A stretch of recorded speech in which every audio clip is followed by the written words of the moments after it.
Years ago, in Calcutta, in the Institute of Culture, this very noted scholar, pandit, traditional pandit.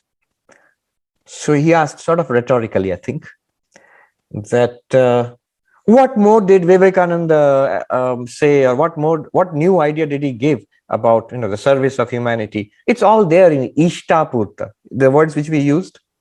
So the traditional Vedic teaching of the Ishta, the Vedic rites and the service of guests and so on, all those things we read about, plus the Purta, all the secular do-good activities in society.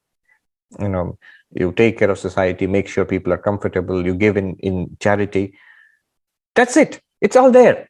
So when Swami Vivekananda says you serve the poor and all that, what new thing? I mean, what is this big thing you all means we monks in the Ramakrishna mission, we make about Swami Vivekananda's karma yoga on?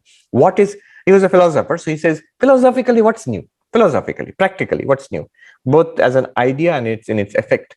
What is so revolutionary? It's all there thousands of years ago, even before the Upanishads, in the Karma Kanda, in the ritualistic portion of the Vedas. It's all well set out and nicely codified, and people practiced it. There are these big movements in the idea of spiritualizing work. So one is all these do-good activities, this charity, this philanthropy, which was there for the benefit of all. And this would give you good karma. Remember, the motive was you get a lot of good karma out of it and you go to heaven, or your life is much better because of it. That was the motive. And this was a kind of personal charity that you would do as your religious duty, and depending upon the wealth that you have. That was one idea. What Krishna did much later in the Bhagavad Gita, when he taught Arjuna, he says, not charity. All your activities, if you want enlightenment, moksha, God realization. Now, what do you do with your life? The old Vedic idea was that as long as you're a householder, be a devout Vedic householder, and yes, you will do good. You'll take care of your own life and do good to society. How do you do good? These things, Ishtapurti, charity, philanthropy. That was the idea. And if you want to become enlightened, free of the entire cycle of birth and death, free of the whole thing, then give up all that Ishtapurti and all of that. Give up the worldly pursuits, give up other worldly pursuits. Don't try to go to heaven also. Become an ascetic, a spiritual seeker, and go to the master, learn the Upanishads, Shravana, Manana, Nididhyasana, very austere life of total renunciation, and engage in study and listening to the teachings of Vedanta, then reason upon it. And then once you have understood it, stay with it in deep, consistent, long meditation upon it till you become enlightened and you're free. What about the philanthropy and the do-good activities, the charity? Now see, what happens is you can't do it because you've given up all the means to do charity. And anyway, that's a distraction. Now notice, so there's a very clear distinction between karma kanda, the ritualistic portion, the activities of a householder, be a devout, good householder. And if you want more than that, give up the whole thing and become monk or monk-like and go all out for enlightenment through Vedanta. What Krishna said to Arjuna was revolutionary. He said, you continue to be, this transition is internal. It's not an external thing. It's not that you actually give up your activities, your family, the world way of life. You may or you may not. But what is essential is you must transform the whole paradigm of what you are doing. The Vedic ritualist has the paradigm of, I am this individual, I'm trying to live the best possible life I can. Let me live an honorable life, a moral life, be good here and go to heaven after death. Yes, I'll come back again, but I'll keep ensuring that I have a good ride because I've got good karma. And the other one was, no, all of this is samsara. It's good samsara, but still samsara. Swami Vivekananda said, chains, though of gold, are not less strong to bind. Then off with them.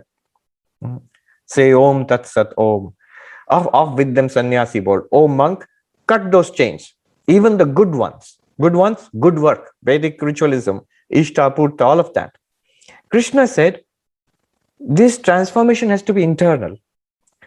Oh Arjuna, you were seeking the kingdom. That's why you have come to fight this battle. You were seeking to punish the wrongdoers. You were seeking revenge for what had been done to Draupadi. All of that, notable, good, but worldly goals. Good, moral, but worldly goals. Now you say, I don't want to fight. I don't want the kingdom. What is the point of a kingdom with, by which for which I have to kill my relatives? And Arjuna says that it's soaked in the blood of my relatives. How would I enjoy it anyway?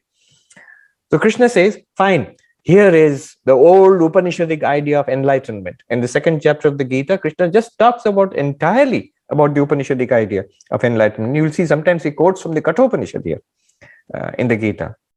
Now Arjuna's idea would be, okay, I've heard of this earlier. So that means I don't want to be a warrior anymore. I don't want to be a prince, a father. I don't want to be a person in society. I'm going to go off and become a monk and search for enlightenment. And Krishna says, stop. There is another way. You continue to be what you are and transform your activities, whatever activities you are doing, from karma into karma yoga. Karma yoga is transforming our actions, our daily actions, in the family, in the office, in your workplace, in community. Instead of doing it for good karma and good life here and going to heaven, now you do it for Vedanta, for enlightenment. How will that help? That will prepare the mind, build the character. Then only Vedanta works. The qualifications which Vedanta insists on, high moral and ethical qualifications, discipline of the mind, all of that comes from Karma Yoga. So Krishna says, transform your activities into Karma Yoga. You don't have to give up all that. You can still be in the midst of all activities and family and all of that and become a Vedantin and become enlightened too. Change is necessary, renunciation is necessary, but Krishna moves it inwards, psychological. So now what becomes of karma? Karma is all your daily activities, not just a little bit of philanthropy or some little, rituals. All your daily activities, which you might have earlier considered secular, all of that now becomes spiritualized. The goal is purification of mind. I do all these activities as worship of God. So that is Karma Yoga taught by Krishna. You can see it's a radical rethinking of what action is. In the Vedas, it was more clear-cut, the action portion and the knowledge portion. And it sort of followed, though the Vedas did not say that openly, but it sort of followed. You would have two different kinds of life. There would be a householder life, there would be a monastic life. And that's why sort of monastic life was at that time open for everybody, and everyone was expected, if you want moksha, you would become a monk. Krishna said you have to become monk-like. Renunciation is important. It's not exactly that you have to give up your status or your duties as a warrior. Do that now as a worship of God. Spiritualize your daily life. Spiritualize your daily activities, even the so-called secular activities. Now, notice one thing. So this is all in context of what that scholar told me. How is Vivekananda revolutionary? Notice already from the Vedas to Krishna, a huge transformation, a paradigm shift has happened. Not just a few rituals, not just a few acts of philanthropy, but all your activities in the day, your family, your job, your community, all those activities are now spiritual acts.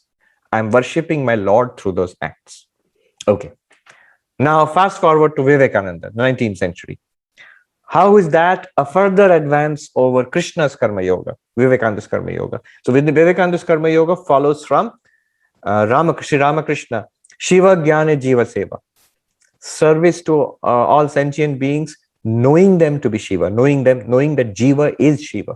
All living beings are that ultimate reality. Just now, I was walking in Central Park. So one of these persons I know who hangs out there, he has this little dog. And so once in a while, he catches me with a philosophical question. So as I was just coming out of the park, just about 1 hour ago, he caught me and he said, Swami, this little fellow, a little chihuahua, I think, this little fellow, does he have thoughts and feelings? Does he have awareness? I said, yes, he's a sentient being just like us. There were almost tears in his eyes. I said, thank you, Swami. We know that we appreciate you. So I have this interesting set of friends there in the park. Some of them are the last of the hippies. Some of them are they spend all day singing Beatles songs there in the strawberry field, and all sorts of people. Some of them are also high, and that's another thing altogether. So you have a whole assorted set. But so all sentient beings are they are not just individual little beings. They're all Shiva, and I'm worshipping Shiva through my acts. The acts, what are acts? Service to sentient beings, especially service to humanity.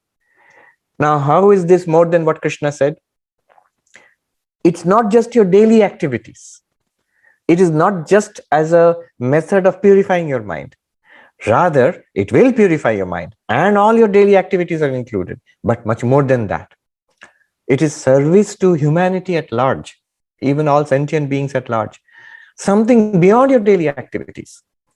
So, for example, transforming society. Swami Vivekananda said the two great sins of India, the neglect of the oppression of the masses and the neglect of women. Now, transforming society, a better, more just, more equitable society, that is not part of your daily round of duties. That's not what Krishna was talking about when he talked to Arjuna. Arjuna says, whatever your duties are, do them as worship of God. And the Vedic idea of Ishtapurti was, among all your duties, one part of it is rituals, another part of it is charity.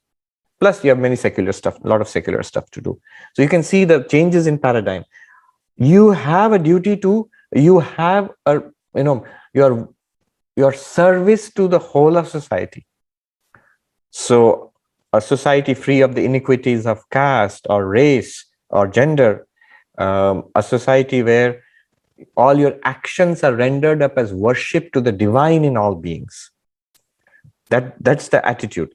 It's an even more powerful karma yoga than what Krishna had taught. And certainly that was itself a huge advance over the Ishtapurti, which is mentioned in the Vedas.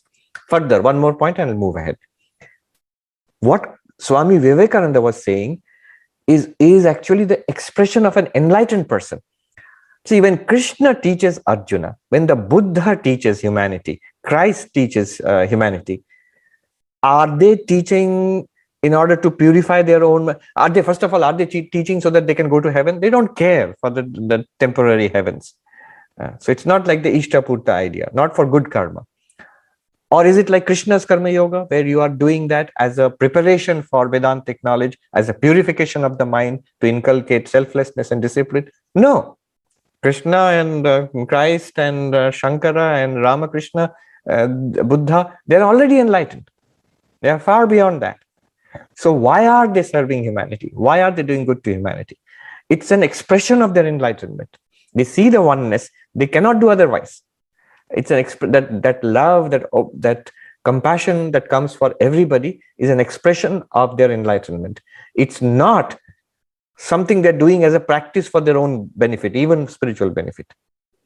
Now that attitude, Sri Ramakrishna would call it the attitude of a Vijnani. That can also be practiced by us even before enlightenment. That becomes the philosophy now. So it's a vaster, much broader idea of karma yoga. Here karma yoga becomes an expression of enlightenment. It becomes the same as jnana yoga then. Okay, let's stop there. I didn't say it in all these details to that pandit. He would have been annoyed. But this is my answer to that pandit who told me, what is the advance of Vivekananda over Ishtapurti mentioned in the Vedas? This is the advance.